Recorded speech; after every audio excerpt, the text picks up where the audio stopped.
اس میں اور ایک بغیر پڑھے لکھے, یا میں ان پڑھ کا لفظ تو نہیں استعمال کرنا چاہوں گا, تھوڑا ہارڈ ہو جاتا ہے, تو ایک ایسے شخص میں کوئی فرق نہیں رہ جاتا. جو فرق ہے وہ ایک کم پڑھا لکھا شخص تربیت کے ساتھ بھی جو ہے نا اپنا جو سوشل بیہیویئر ہے اس سے کسی کو امپریس کر سکتا ہے, اور ایک پڑھا لکھا شخص مس بیہیویئر کے ساتھ جو ہے اپنا امپریشن خراب کر سکتا ہے. تو اس لحاظ سے کیریئر کاؤنسلنگ یا اسٹوڈنٹ کاؤنسلر ہونا یہ بہت ہی امپورٹنٹ ہے تمام اداروں میں, اور خاص طور پہ پبلک کے اداروں میں, کیونکہ یہ فیسلٹیز جو ہیں یہ اگر آپ پرائیویٹ لینے جائیں تو یہ بڑی مہنگی.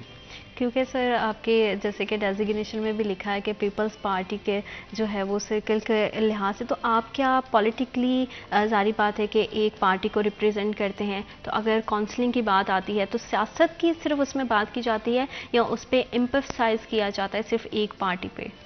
دیکھیں جو پاکستان پیپلز پارٹی ہے نا, اس کا امتیاز یہ ہے, اس کی ڈسٹنکشن یہ ہے کہ یہ پبلک کی پارٹی ہے.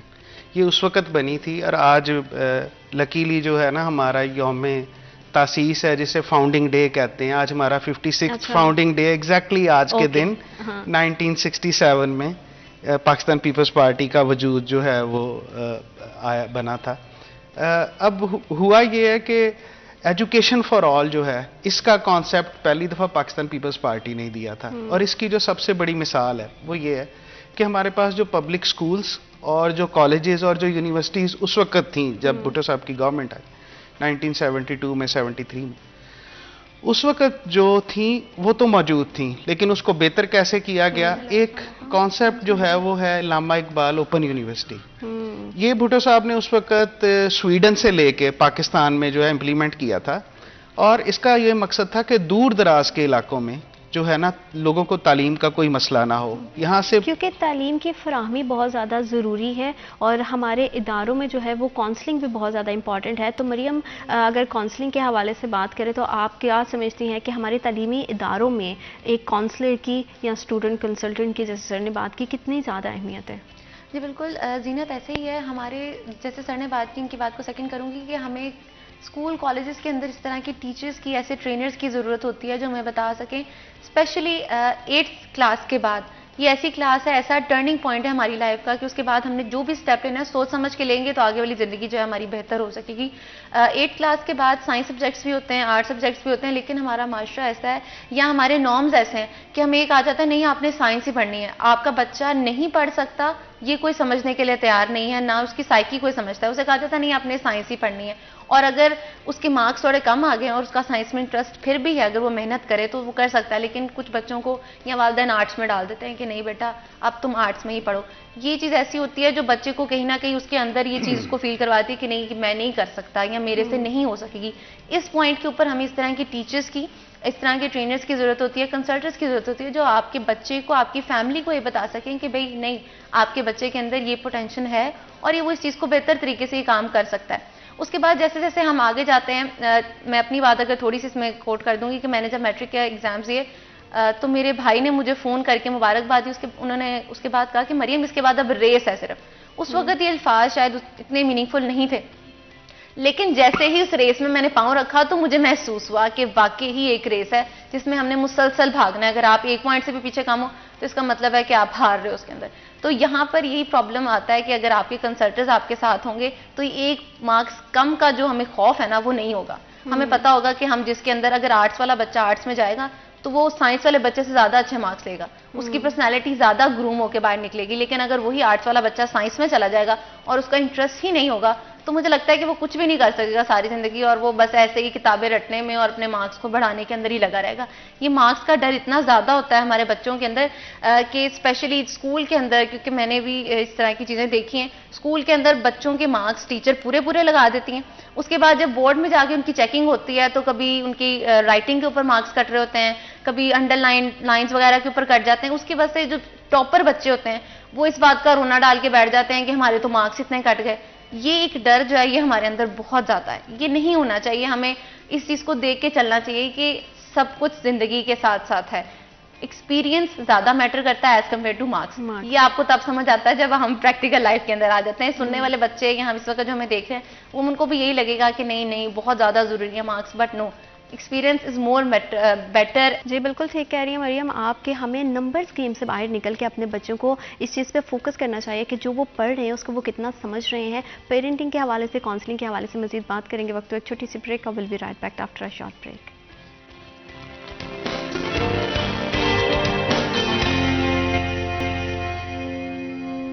Welcome back after short break. آپ دیکھ رہے ہیں سٹی ایٹ 10 اور تعلیمی اداروں کے حوالے سے ہم بات کریں، کاؤنسلنگ کے حوالے سے بات کریں تو کنسلٹنٹس کی بڑی ضرورت ہے اشد اس ٹائم پہ. میں سمجھتی ہوں پہلے یہ کانسیپٹ نہیں تھا اور ہمارے ہاں جو ہے وہ ہمیشہ سے نمبر گیم چلتی آئی ہے.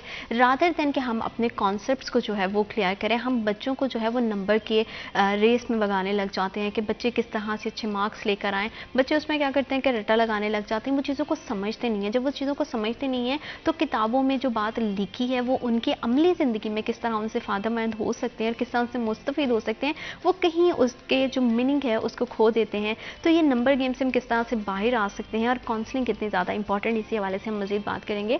سر جیسے ہم بات کر رہے تھے بریک سے پہلے بھی کہ ہم اپنے بچوں کو نمبر گیم میں ڈال دیتے ہیں کہ مارکس اچھے آنے چاہیے بیٹا. پھر بچے کیا کرتے ہیں کہ رٹا لگانا شروع کر دیتے ہیں. وہ سمجھتے نہیں ہے کہ ان کی بکس میں کیا چیز لکھی ہے، اس کا معنی کیا ہے. ان کا ایک تو چھوٹا سا ننھا سا دماغ ہوتا ہے، تو وہ اسکول لیول کی اگر ہم بات کریں تو بچے جو ہے وہ کتابوں میں الجھ کے رہ جاتے ہیں. تو کس طرح سے ہم جو ہے یہ تمام سسٹم کو چینج کر سکتے ہیں اور کاؤنسلنگ اس میں، اور ایز کنسلٹنٹ آپ کیا سمجھتے ہیں کہ کتنا امپورٹنٹ ہے بچوں کو کانسیپٹس پہ لے کے آنا، ایکچوئل کانسیپٹس پہ؟ بالکل جیسے مریم بتا رہی تھی نا کہ جو 8th کلاس ہوتی ہے نا، یہ ٹرننگ پوائنٹ ہوتا ہے بچوں کے لیے. اور جو ہم نمبر گیم میں بچوں کو ڈالتے ہیں نا، ریس میں ڈالتے ہیں، ہم ان کے ساتھ زیادتی کرتے ہیں آنیسٹلی. ایک تو ہمارے نا پیرنٹس ہوتے ہوئے کچھ خواب ہوتے ہیں جو ہم ان بچوں میں دیکھ رہے ہوتے ہیں، یہ ایک زیادتی ہے، یہ ان بچوں کے ساتھ زیادتی ہے. دوسرا، ہم کانسیپٹ پڑھا نہیں رہے ہوتے، ہم فیکٹ پڑھا رہے ہوتے ہیں ریپیٹڈلی. میں نے پہلی کلاس سے لے کے BA تک پڑھا کہ پاکستان 14 اگست 1947 کو بنا تھا، یہ مجھے پتا ہے. جو سورہ اخلاص ہے وہ میں نے پہلی کلاس میں پڑھی تھی، ٹھیک ہے نا. اور پھر اس کی تفسیر اور اس کی جو دوسری چیزیں ہیں کہ میں نے آ کے مطلب 9th 10th تک پڑھی ہے.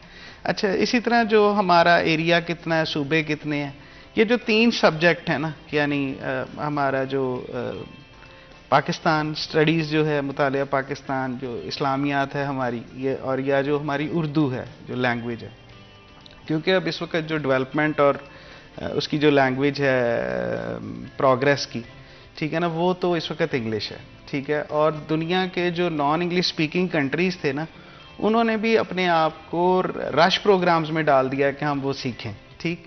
اور انہوں نے فیکٹ کی بجائے، کیونکہ آپ نے دیکھا ہے کہ دنیا کے اندر جو چیزیں ہیں ایوری 4 ایئر پوری دنیا کا ٹرینڈ چینج ہو جاتا ہے. آج سے کچھ سال پہلے شاید میڈیکل کی بہت اہمیت تھی، اس سے کچھ سال پہلے انجینئرنگ کی بہت اہمیت تھی، لیکن آج IT کے بغیر کوئی چیز ممکن نہیں ہے. تو سب سے پہلے تو ہمیں بچوں کو یہ بتانا ہے کہ جو فیلئر ہوتا ہے نا، یہ فائنل نہیں ہوتا، اور جو سکسیس ہوتی ہے یہ پرماننٹ نہیں ہوتی. ہم نے یہ دیکھا ہے کہ بہت بڑے بڑے نام جو کسی وقت پہ بہت بڑے ہوتے تھے اب وہ بہت چھوٹے ہیں، کیونکہ دنیا کا ٹرینڈ چینج ہو گیا ٹریڈ کے حوالے سے.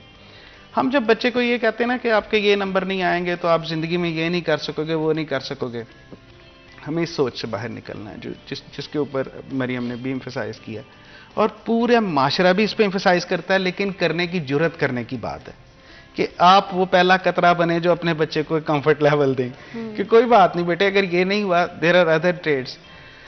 دنیا کے اندر جو رجسٹرڈ ٹریڈ ہیں اس کے اوپر سب سے بڑی ورکنگ جو ہے وہ کینیڈا کی ہے. آپ کو پتا ہے دنیا کے سب سے بڑے جو امیگریشن کے پروگرام ہے کینیڈا کرتا ہے، ٹھیک ہے. 5 لاکھ کے قریب وہ پوری دنیا سے ہر سال لوگ لیتا ہے جو ان کے فیڈرل اس میں کیٹیگری میں ہے، لیکن ان کی جو پروونشل کیٹیگری ہے اس کے اندر بھی وہ 50 60 ہزار لوگ لے رہا ہوتا ہے. 10 12 لاکھ 15 لاکھ لوگ وہ ہر سال لیتا ہے.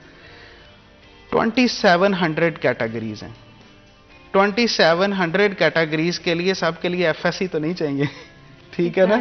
اب آپ دیکھیں یہ میجر کیٹیگری ہیں، پھر ان کی سب کیٹیگری جیسے ویلڈر ہے، ٹھیک ہے جی.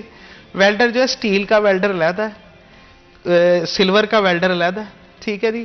اسی طرح جو انڈسٹریل ویلڈر ہے وہ علیحدہ ہے، جو ہماری یوٹیلیٹی کا ویلڈر ہے وہ علیحدہ ہے، ٹھیک ہے. ہماری آٹو کا ویلڈر جو ہے وہ علیحدہ ہے. تو جسٹ یعنی کہ نا آپ جس وقت فوکس کر لیتے ہیں، آپ بچے کو کہتے ہیں کہ تم نے ڈاکٹری بننا ہے، تم نے انجینئر ہی بننا ہے، تم نے CA ہی کرنا ہے، تم نے فلاں کام کرنا ہے، آپ بچے کے اوپر ایک پریشر کریٹ کرتے ہیں، ٹھیک ہے. تو اب ٹریڈز بہت سارے ہیں، بہت سارے جو ٹریڈز ہیں ان کے لیے ضروری ہے کہ آپ جو ہے نا بچوں کو ان کا پیشن جو ہے اس کو ایکسرسائز کرنے دیں کلاس 8 تک. کلاس 8 تک آپ ان کو بیسک ضرور پڑھائیں گے, ضروری ہے, لیکن 8th کے بعد 9th 10th 11th اور 12th یعنی یہ 4 ایئر جو ہے نا سیکنڈری اسکول اور ہائر سیکنڈری اسکول, یہ بہت امپورٹنٹ ہے. تو اس کے حوالے سے میں یہ سمجھتا ہوں کہ یہاں پہ آ کے کاؤنسلر کی ضرورت ہے, اور کاؤنسلر آپ کے پاس اویلیبل ہیں, صرف آپ کو پتہ نہیں ہے وہ کاؤنسلر کون سے ہیں. جن بچوں نے اور بچیوں نے سائیکالوجی پڑھی ہوئی ہے, جی ٹھیک ہے جی, جنہوں نے سوشیولوجی پڑھی ہوئی ہے, جنہوں نے سوشل ورک پڑھا ہوا ہے, جنہوں نے ایجوکیشن پڑھی ہوئی ہے, یہ وہ لوگ ہیں جو بہت آرام سے بہت آسانی سے آپ کنورٹ کر سکتے ہیں. اور جو سوشیولوجی والے بچے ہیں اور بچیاں, ان میں بچیوں کی تعداد زیادہ ہے, اپلائیڈ سوشیولوجی پڑھی ہوئی ہے اور سوشیولوجی پڑھی ہوئی ہے, سائیکالوجی پڑھی ہوئی ہے, ان کو آپ کہیں پہ بھی اکاموڈیٹ نہیں کر رہے. ان کے لیے کوئی گورنمنٹ کی سیٹیں نہیں آتی. یہ بیچارے کلینکل سائیکالوجسٹ کا کام کرتے ہیں, کسی این جی او میں جا کے کام کرتے ہیں, اور این جی اوز جو ہیں وہ میرا خیال ہے کہ ان کو ویسے پے نہیں کرتی جیسے ایک ریگولر ٹریڈ پے کرتا ہے کسی کو. تو آپ کے پاس یہ ساری چیزیں موجود ہیں, صرف آپ کو تھوڑا کانسنٹریٹ کرنے کی ضرورت ہے کہ یار یہ ہے ہمارے پاس, تھوڑا کنسیڈر کرنے کی ضرورت ہے کہ ہمیں چینج کرنا ہے, اور تھوڑا اپلائی کرنے کی ضرورت ہے کہ ہم یہ کر سکتے ہیں. تو میرے خیال میں ہمارے اداروں کا بھی اس میں بڑا اہم کردار ہونا چاہیے کہ وہ کنسلٹنٹس کے ساتھ باقاعدہ سیشنز رکھیں, اسپیشلی اسٹوڈنٹس کے, کیونکہ ظاہری بات ہے کہ آپ نے پڑھ کر جو ہے وہ ایک پریکٹیکل لائف میں جانا ہے. تو ہمارے اسکولز میں ہی ایک فیسلٹی یا ایک جو ہے وہ اس طرح کی سہولت موجود ہی نہیں ہے, تو بچے بھی پھر اسی چیز کے یوز ٹو ہو جاتے ہیں, کیونکہ ہمارا معاشرہ جو ہے وہ صدیوں سے ایک ہی ڈگر پہ چلتا آ رہا ہے اور اسی طرح سے آگے بڑھتا جا رہا ہے. تو اس میں ہمارا جو پورا اسٹڈی کا سسٹم ہے یا ہمارا اکیڈمک آرگنائزیشنز ہیں, ان کا کیا کردار ہونا چاہیے؟ دیکھیں جو اکیڈیمک آرگنائزیشن ہے یا جو ہمارا کیوریکلم ہے, اسٹڈی کا جو سسٹم ہے, وہ ہمارا سسٹم بہت اچھا ہے, سسٹم میں کوئی کمی نہیں ہے. لیکن پرابلم کیا ہے؟ پرابلم یہ ہے کہ آپ نے اس کو کوانٹیٹیو ٹارگٹس کے ساتھ نا اٹیچ کر دیا. اسکول میں اتنے بچے آنے چاہیے. اگر ایک بچے کی گھر کی ضرورتیں جو ہیں وہ پوری نہیں ہوتی, اور بچہ جو ہے نا وہ ینگ ایڈلٹس میں آتا ہے, یعنی 12-13 سال کا ہے, 6 کلاسیں پڑھ چکا ہے, 5 پڑھ چکا ہے, آپ کو شہر میں تو یا جو ہماری ہے اربن پاپولیشن, اس میں تو آپ کو ایسے کوئی مسائل نظر نہیں آتے. لیکن آپ رورل کی طرف اگر جائیں نا, جو کہ ہمارا 63 سے 65% پاپولیشن ہے, اور ہمارا جو ینگسٹر ہے 15 سے 35 سال والا, اس کی جو ریشو ہے وہ کوئی 40% کے قریب ہے. ان 40% کے لیے نا آپ کے پاس ریسورسز نہیں ہیں. آپ یہاں پہ اربن لوکیلٹیز میں تو بچوں کو پڑھا لیتے ہیں, لیکن وہاں پہ 5ویں 6ٹھی کے بعد بچے کے لیے اسکول جانا بعض اوقات مشکل ہو جاتا ہے, ٹھیک ہے نا. اس نے اپنے جو کھیتی باڑی کے کام ہے اپنے پیرنٹس کے ساتھ, جو چھوٹا کسان ہے اس کے بچوں کا تو بالکل یہی حال ہے. کالج جانے کا تو سوال ہی پیدا نہیں ہوتا, ٹھیک ہے نا. اور پھر ان سکولز کے اندر جو وہاں پہ ہیں ہماری رورل پاپولیشن کے ایریا میں یا رورل ڈیموگرافکس میں, وہاں پہ تو سائنس کے ٹیچر ہی نہیں ہیں, ٹھیک ہے. اور 3-3 4-4 جو سال سے نا وہاں سیٹیں خالی ہیں. تو اس لحاظ سے ایک تو جو کیوریکلم یا سسٹم ہے اس کی اپلیکیشن ضروری ہے. جو آپ بات کر رہی تھی نا کہ اداروں کو کاؤنسلنگ سیشن کرنے چاہیے, کنسلٹنٹ کو انوائٹ کرنا چاہیے, اسٹوڈنٹس کو اورینٹیشن دینی چاہیے, ادارے یہ کرتے ہیں. لیکن ورلڈ بینک کے پریشر پہ, اے ڈی پی کے پریشر پہ, ایشین ڈیولپمنٹ بینک کے پریشر پہ, ٹھیک ہے نا, جس وقت انہوں نے کوئی گرانٹ لینی ہوتی ہے اس وقت یہ فٹافٹ ایک جو ہے نا سوڈو سوفسٹیکیٹڈ سا ماحول بنا کے تو لوگوں کو پریزنٹ کر دیتے ہیں. اور اس میں جو ہے نا ان کی فارمیلٹی پوری ہو جاتی ہے کہ یار یہ بڑا ضروری ہے تھا. اس کے بعد ان کو مل جاتا ہے پھر ایک جو ہے نا جیسے وہ ان کے اوپر ایک مانیٹر آ جاتا ہے جو پورے کنٹری کو مانیٹر کر رہا ہوتا ہے. تو یہ کرتے ضرور ہیں, لیکن اس کی جو اسپرٹ ہے نا وہ بڑی پور رہتی ہے, یا اس کی جو اسپرٹ ہے وہ جسٹ فارمیلٹی تک رہتی ہے. اس کی اسپرٹ جو ہے نا وہ چینج اورینٹڈ نہیں ہے. بالکل. اور سر جیسے کہ آپ اسٹڈی ابراڈ کنسلٹنٹ بھی ہیں, اور ہم نے دیکھا ہے کہ کچھ ٹائم پہ بہت زیادہ رجحان بھی بڑھ رہا ہے, بہت ساری اپرچونیٹیز بھی جو ہے وہ انشاءاللہ آنے والے دنوں میں کریٹ ہوں گی. تو میں چاہتی ہوں کہ اس طرح کے جو ہے وہ کاؤنسلنگ سیشنز ہونے چاہیے تاکہ ہمارے بچوں کو پتہ چلے کہ کس طرح سے وہ اپنے کیریئر کو اور بھی زیادہ اسٹرانگ کر سکتے ہیں اور بھی زیادہ آگے لے کے جا سکتے ہیں. آپ آئے, آپ نے اتنے اچھے سے ہمیں بریف کیا. Thank you so much for coming ہمارے پروگرام کا حصہ بننے کے لیے.